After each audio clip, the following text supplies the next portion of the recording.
Naphthalene is the key ingredient of mothballs, they have a characteristic odor associated with them, and it tends to deter moths from eating their way through clothing, stuff like that. That's why they put them in there.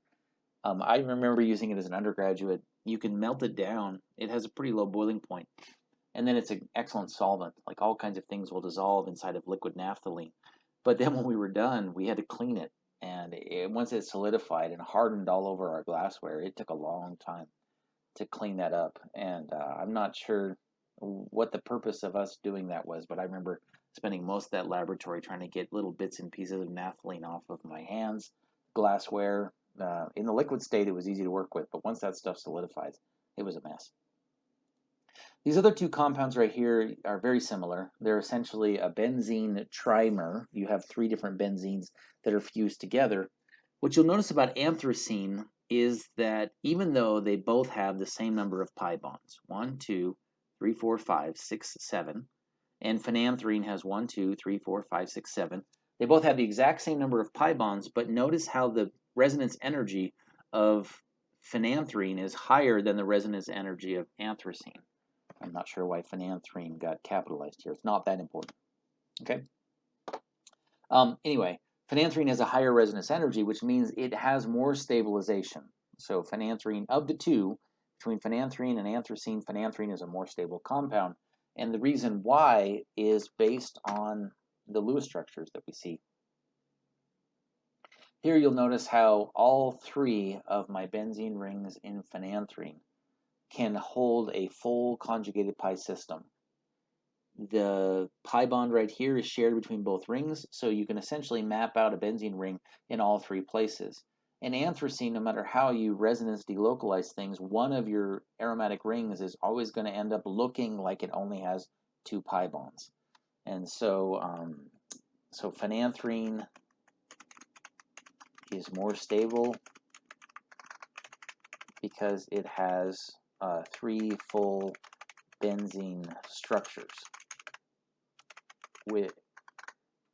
and I guess anthracene only has two. Let's check to see if there are some definitions for you to fill in. No, there's not. Here's the textbook problems that you're going to want to do at the end of this, and then you're welcome to submit it, and you're done. In this lesson, I'm going to introduce probably the most important molecule that we encounter in organic chemistry, and that's benzene. This is a molecule of benzene. It looks like a hexagon with double lines at every other position. And if we want to describe that more technically as a chemist, we would say that it has alternating pi bonds, and all 6 of the carbons inside of the benzene ring are sp2 hybridized. Benzene is part of a larger class of molecules that are referred to as aromatic hydrocarbons or arenes, and these terms are other molecules besides benzene will fit that definition. But for now, we're just going to focus on benzene. Benzene shows up in a variety of different compounds. Biology uses it quite a bit because of how stable it is. And so as a building block, you can use it in order to build out the rest of the molecule. And that's what's happened with estrogen. Cocaine, which is derived from plants and then used illegally in humans, has a benzene ring inside of it, and as does the explosive TNT. Trinitrotoluene is built on the backbone of this benzene ring right here, and you're actually going to learn how to build trinitrotoluene, not in the laboratory because we don't want to do that, but on paper you'll be able to build trinitrotoluene during the second semester of organic chemistry. In terms of the physical properties, these aromatic compounds, of which benzene is our current example, are very similar to other hydrocarbons. They are nonpolar, they are insoluble in water, and then they would float on top of water. Gasoline contains a large number of aromatic compounds. In fact, most of the molecules in gasoline contain a benzene ring and then have long alkyl chains like propanes, butanes, pentanes, etc., hanging off of various positions on the benzene ring itself.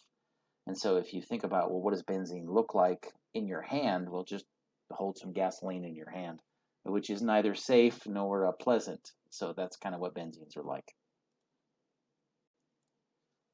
The structure of benzene was originally discovered by Kekulé, or Kekulé. I don't know how to pronounce it. In any event, he was the one that came up with the hexagonal arrangement of benzene. Clearly, this is a joke. You can't see benzene with a magnifying glass, and the joke is that everything here looks like a hexagon. In the structure of benzene right here, what we look at in a simplified version is just this six-membered ring with alternating pi bonds. The problem with this particular structure is resonance. And so let's explain what that means. Well, when we look at Kekulé's structure, what we have is a pi bond and then a sigma bond, a double bond, a single bond, a double bond, a single bond. Double bonds, for reasons we discussed earlier in the class, primarily based on hybridization and S character, tend to be shorter. So a typical double bond is 1.34 angstroms, and a single bond would be 1.46 angstroms. And so if this truly was alternating double bonds and single bonds, we would end up with kind of a weird looking compound that would be, let's see, it would be 1.34 angstroms on every double bond and 1.46 angstroms. Angstroms is a measurement of length, so it's 1.46 times 10 to the negative 10th meters. And so this would be a shorter length than this one right here. And you'd see long, short, long, short, long, short. And so this particular structure is what Kekulé's ring implies. And it's not correct. What we actually find is that the true structure of benzene ring has the same bond length for all of the carbon-carbon bonds in the system. So these double bonds end up being the same bond length as the single bonds, and it's the average of the two. So if you were to add 1.34 and 1.46 and divide by 2, you'd end up with 1.40 angstroms.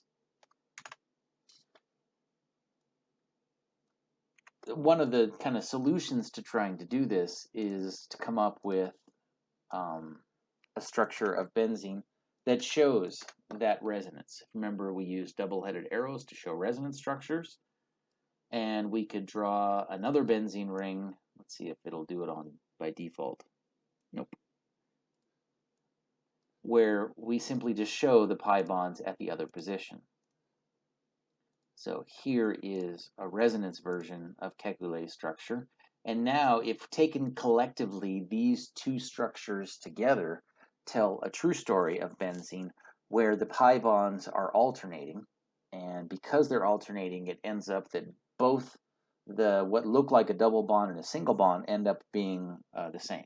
They're both the equal equivalents of double and single, so they're slightly longer than a double bond and slightly shorter than a single bond. One of the kind of modifications, a fellow by the name of Robinson came up with this idea is let's just go ahead and draw it like this. And so this is a very common way of showing benzene. Let me fix this. Okay, now this is a very common way of showing benzene. You have a six-membered ring with just a circle in the middle, and that circle denotes that all six, these are 2, 4, 6 pi electrons, are just kind of running around in a circle. So this is Kekulé showing both resonance structures. And then over here we have the Robinson ring. And the Robinson ring structure is pretty useful. It tells, I guess, a better truth than the Kekulé structure does. According to molecular orbital theory, the electrons in a chemical bond are evenly distributed across the entire molecule and not necessarily between the atoms involved in the bond. So these alternating pi bonds are actually, they belong to the entire molecule, and so there are 6 pi electrons that just kind of run circles around the inside of this hexagon cage. So which benzene structure better supports the molecular orbital theory? Well, it's absolutely Robinson's structure, where Robinson doesn't try to show how the electrons belong to any particular atom. It's just saying you've got 6 electrons here, and they are encased within the molecule. So this is a more technically correct version, but it's not very useful. And what I mean by that is here is a reaction. This is the nitration of benzene, and hopefully you can kind of see that this is how you could end up getting trinitro toluene, where you put a nitro group on here. The exact details of the mechanism for this reaction are covered in the second semester of chemistry here on this campus, and the mechanistic details are a type of electrophilic addition, where the pi bond is going to swing out into that nitrogen right there, and then in a subsequent step, something is going to come along and pull off the hydrogen. And what you'll notice with the Kekulé's structure is that I could draw an arrow, and I will. I can take an arrow and I can push it directly off of that pi bond to that nitrogen, and then we pop one of the pi bonds of the oxygen out there. We need to add in lone pairs, which you don't care about, but my OCD requires it. There's too much going on there. And then we end up with all of that right there. Okay, I feel better about that now.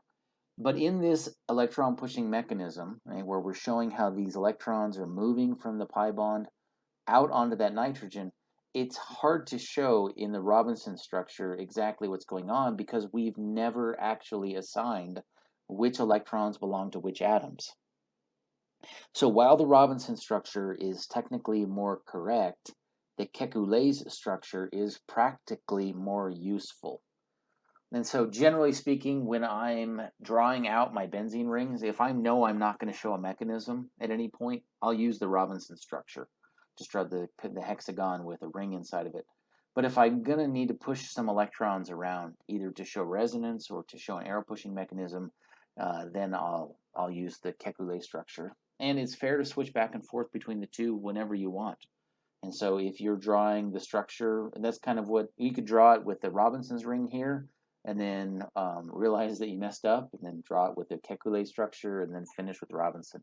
Those two are used interchangeably, but generally speaking, when you show mechanisms, we use the Kekulé structure.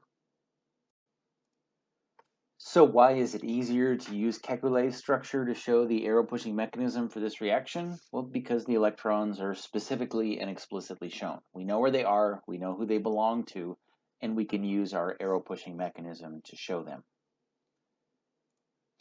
The next reaction that we want to think about is the hydrogenation of benzene.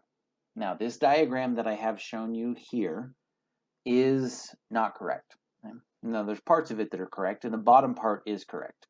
This is cyclohexene, and when cyclohexene undergoes catalytic hydrogenation, it ends up producing cyclohexane. So this is just an energy diagram. What I haven't shown is the activation energy, because catalytic hydrogenation is a multi-step process and does some things that before it gets to the end. All I've shown you is where it starts and where it ends. And cyclohexene and hydrogen start off at a higher energy state than cyclohexane, and the difference in energy is 120 kilojoules per mole. This delta H value right here is the heat of hydrogenation. It's generally reported as a positive value, but it's a release of energy, so we're going to call it correctly the negative value that it is. If instead of hydrogenating this one time, you hydrogenate it twice, you would expect it to give off 120 kilojoules per mole. So for example, if you started off with, let's say, this compound right here, and we had two alkenes, then you would expect the heat of hydrogenation for both of these pi bonds, it would drop twice, 2 increments of 120 kilojoules per mole, for a total of 240 kilojoules per mole that are released during the heat of hydrogenation. It doesn't exactly do that, but that's the expectation. And this is the more important expectation, that if you had 3 pi bonds right here, you would expect for all 3 of those to undergo catalytic hydrogenation, and each pi bond would release 120 kilojoules per mole, and 3 times 120 is 360 kilojoules per mole. This is the energy diagram that one would expect, reasonably expect to occur. And instead what we find is that this right here, I'm going to color this in red. I don't want everything here. I got too many things that are going to color red. I can color all of this in red. All of this is wrong. And instead what we end up with is something more like this. And so we'll color this in blue.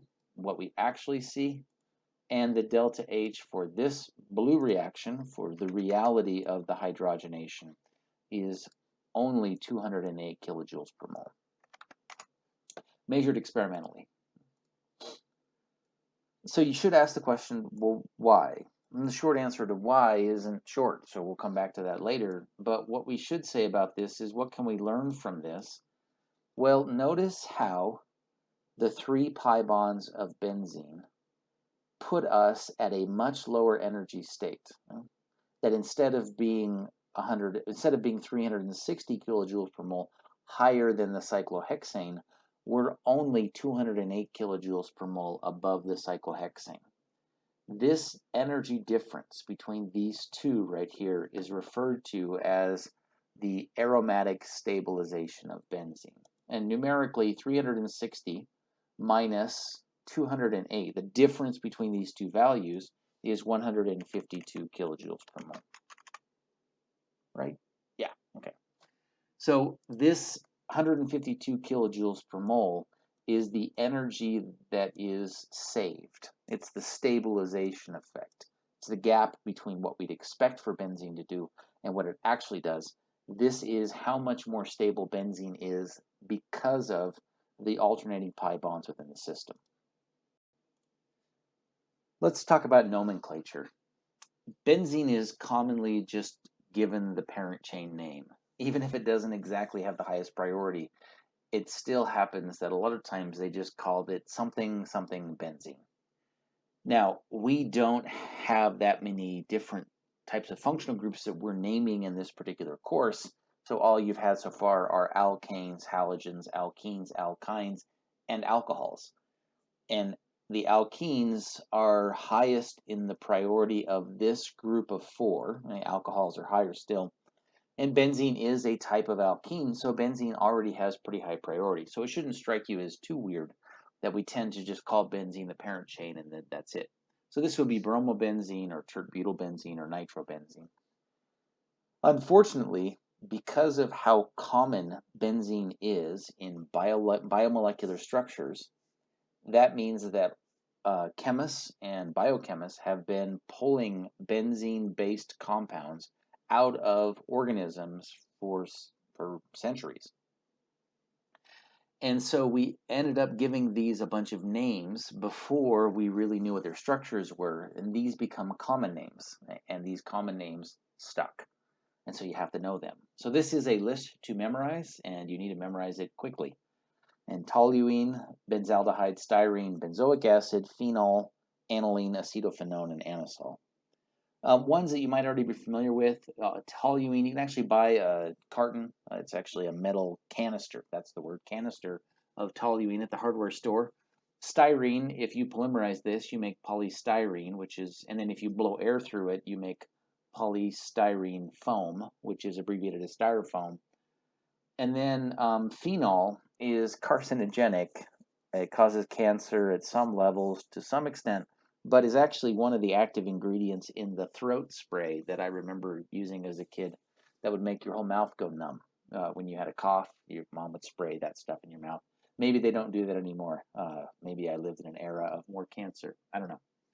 So these are a list of common names that we run into, and we can't avoid them, so we have to know them. Acetophenone is the only one that really makes a lot of sense. Aceto to a chemist usually means 2 carbons. And so those are the 2 carbons that acetophenone is talking about.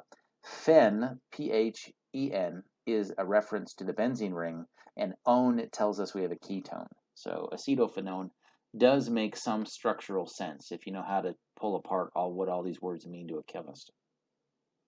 Silene is a common name for dimethylbenzene, and there are 3 different versions of silene. Xylene is actually a common, or used to be, a common antimicrobial agent. I worked at biochemical laboratory as an undergraduate, and there was a bottle of xylenes, it was called, because it was just a mixture of M, P, and O, xylene. And we would add that to the mop water and then mop the floors with it.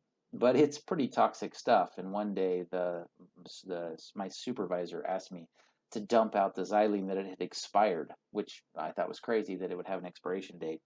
And I said, I can't. Like, ethically, that's wrong to put a gallon of xylene down the drain. He goes, why? We just put it in mop water. And I said, it's pretty concentrated organic stuff. And so I took my moral stand there. So he passed the bottle off to my coworker, who agreed to dump it down the drain. So that's what happened to the xylene that day. These letters, M, P, and O, stand for meta, para, and ortho. And this is a concept I tried to show you before with the Diels-Alder chemistry, the ortho-para rule.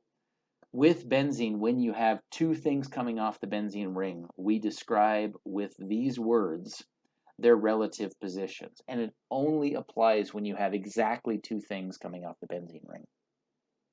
This is referred to as a di-substituted benzene ring. And so we want to draw these compounds based on, hopefully, an understanding of what ortho means, what meta means, and what para means. So I'm going to copy these words and port them over into ChemDraw.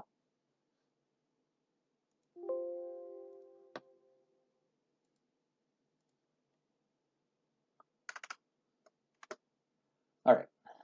So at kind of at heart and soul of these molecules is my benzene ring. And I'm going to go ahead and use the Kekulé structure because it has a template for it that's a lot easier to use, but you can use the Robinson structure if you're drawing these by hand. And I'm going to have three different ones of these. So this will be the O-dichlorobenzene, this will be the M-nitrotoluene, and this will be the P-fluoroacetophenone. So I'm going to go ahead and put the ortho, meta, and para, kind of get ready for that. Ortho means that the two things coming off my benzene ring are coming off adjacent to each other. Meta means that they're like this, and para means that they're directly across from each other. So ortho and para are easier to define. Ortho is next to each other, para is across the ring from each other, and meta is whatever else is left. Like you skip one, however you want to say it, it's just not ortho and para. And it would have been equally correct to have the ortho look like this, or I could have the meta like this. It doesn't. There are two meta positions and two ortho positions, but only a single para position. And so for A, the orthodichlorobenzene, so that means there's two chlorines coming off of my benzene ring, and they are ortho relative to each other. It is equally correct to call this molecule 1,2 dichlorobenzene. Let's see if it does that. Yeah, yep. So ChemDraw will auto name this using the numerical designations. And that's fine. You can use ortho, meta, para, or you can use the numeric designations. Chemists have a tendency to use both. Toluene is a benzene ring with a methyl group on it. And I have at the meta position a nitro group. Now this is, nitro is an NO2 group. Oops, not NO21. There's NO2, so this would be nitrotoluene, meta-nitrotoluene, or M-nitrotoluene, and you can show either one of those meta positions with that. I'm pretty sure ChemDraw is still going to call this, 1,3. So ortho is 1,2, meta is 1,3, and para is 1,4. This has acetophenone and at the para position, so let's put the acetophenone on there. Remember that acetophenone is hopefully the one that makes a little bit of sense. You got two carbons, this carbon and this carbon hanging off of your benzene ring. And then there is a ketone on there as well. So right there. So this is acetophenone. Currently I have P-methyl acetophenone, and if I want to turn that into P-fluoroacetophenone, that's what I have right there. And the para should be the 1,4 orientation right there. Yeah, they're using ketone nomenclature that we don't know, so unsee that. This is P-fluoroacetophenone.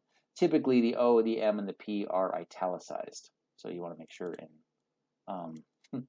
and italicize that. You don't have to do italicized in your handwriting. All right, so let's grab these, and we're going to move them back over. So this is letter A right here, and then this was letter B, and then this was letter C.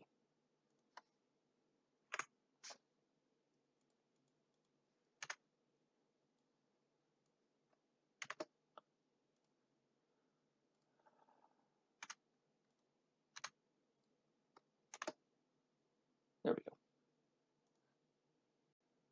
For the next example, I'm going to use tri-substituted benzene rings. So these are benzene rings that have three things coming off of them, And we can no longer use the ortho, meta, and para designation because that only works when there are two and exactly two things coming off of the ring system.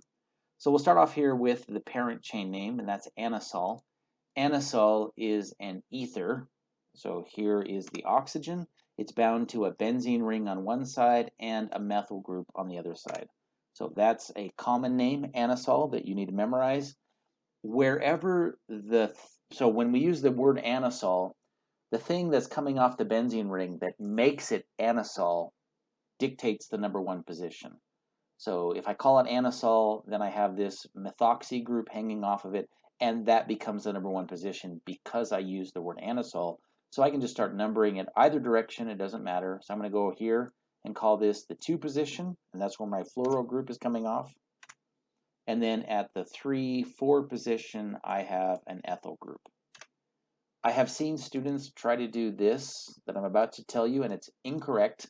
They will refer to it as P-ethyl O-fluoroanisole, using the ortho and para designations. But you can't use ortho and para and be taken seriously as a chemist if there are any other number besides exactly 2 things coming off your ring system. So with 3 things coming off, then we abandon the ortho and para designation.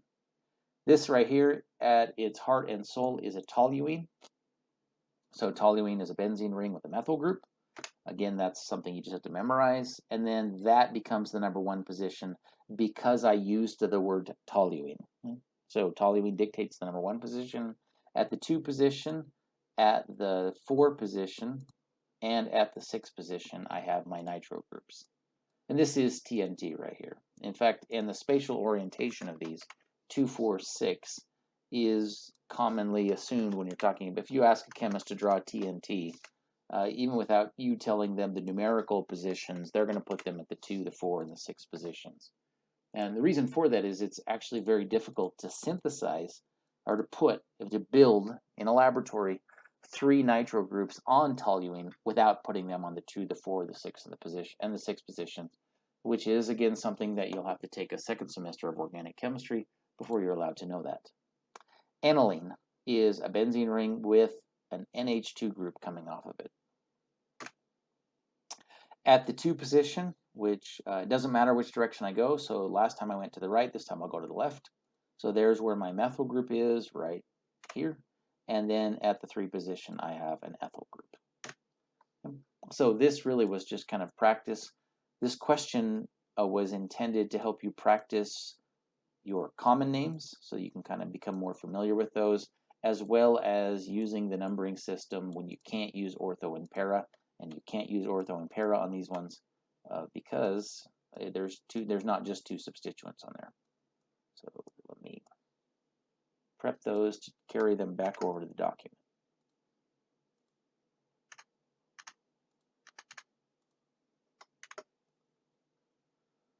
Okay. There are times when the benzene ring itself will become a substituent.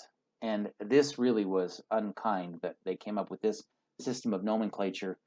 If it is just a benzene ring coming off of something, then you refer to it as a phenyl group, P-H-E-N-Y-L. And it's often just abbreviated with capital P, lowercase h. I think I've used that once or twice already this semester, but that's phenyl. If instead you want to talk about a benzyl group, which one would think would be a benzene, but it's not, a benzyl group is both the benzene and a CH2 group. So this is called benzyl alcohol, and this would be called phenylmethanol.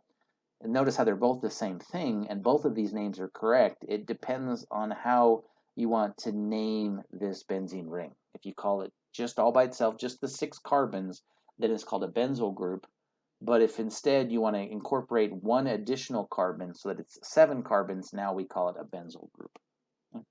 Again, this was unkind of us to do to you as students, but it's what tradition has given us. So now we should be able to draw these 2 compounds, triphenylmethane. So methane is the parent chain, so this is going to be CH4. Oh my, there we go. And 3 of those positions on the methane are full of phenyl groups. A phenyl group is a benzene ring when it is a substituent. And when you call it a phenyl group, it actually reduces its priority down to 0. So the name itself changes its priority. So this would be triphenylmethane. And that's the easiest way to name this thing. You maybe, no, we're just going to call it triphenylmethane. I wonder if Chemdra will give us something else. Try to treat one of the benzene rings. Nope, that's what Chemdra is going to call it too. Okay, the other compound that we want to name is E5-benzyl. That's a lot to remember. I'm just going to copy this over.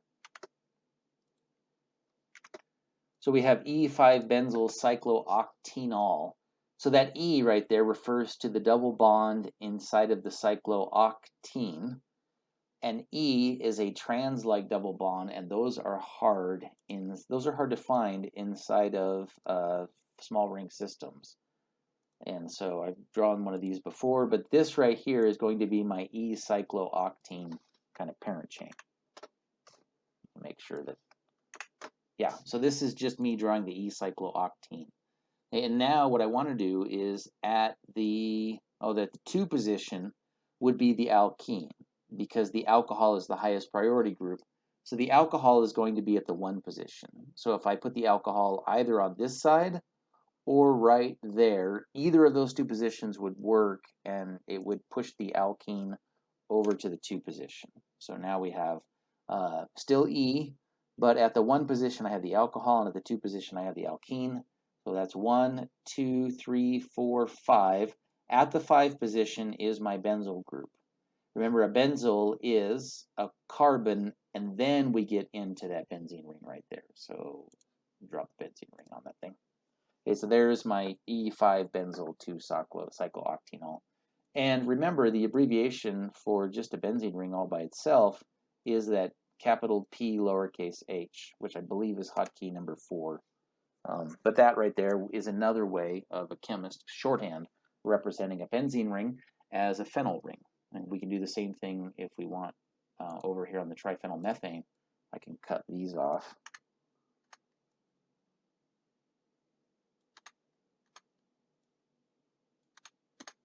And replace them with pH groups right here.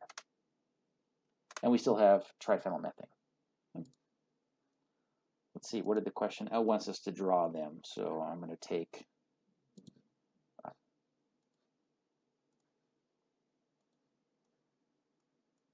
these true drawings right here and dump them onto the document.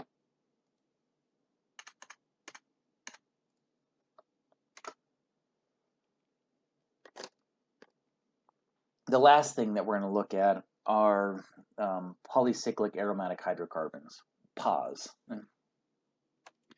With naphthalene, this is a good example.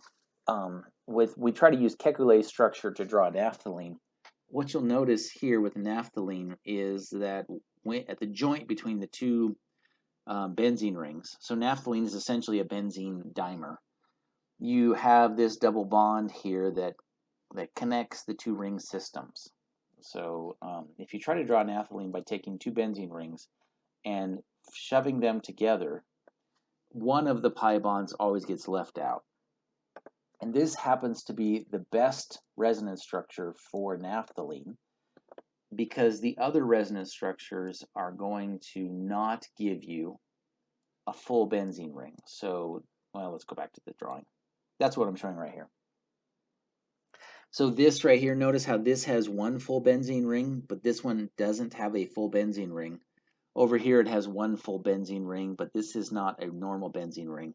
Here, if you remember that pi bond is shared between both benzene rings, it shows how this is a full benzene ring, and then this is also a full benzene ring. So the center structure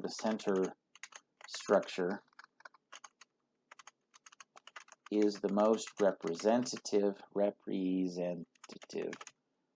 resonance structure, because the structure has 2 full benzene rings. These are kind of like pseudo-benzene rings, because benzene stops being benzene when you decorate it as something else. So it has 2 essentially benzene equivalents inside of there. And then we end up with these three different polycyclic aromatic hydrocarbons, and I'm showing you their resonance energies. And what you'll notice with naphthalene right here is that the resonance energy is 255 kilojoules per mole. That is how much energy you save because of the resonance stabilization. And why does, remember, if you remember, benzene's resonance energy was only 208 kilojoules per mole, and naphthalene has a higher resonance energy, and it's because it's got more resonance energy because it has more conjugated pi systems.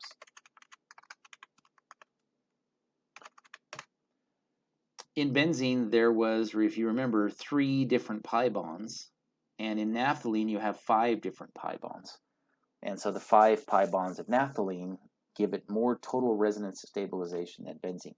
But you'll notice there's not that much more. Like, it's not twice as much resonance energy. It's just a little bit better because it's got a better pi bond system.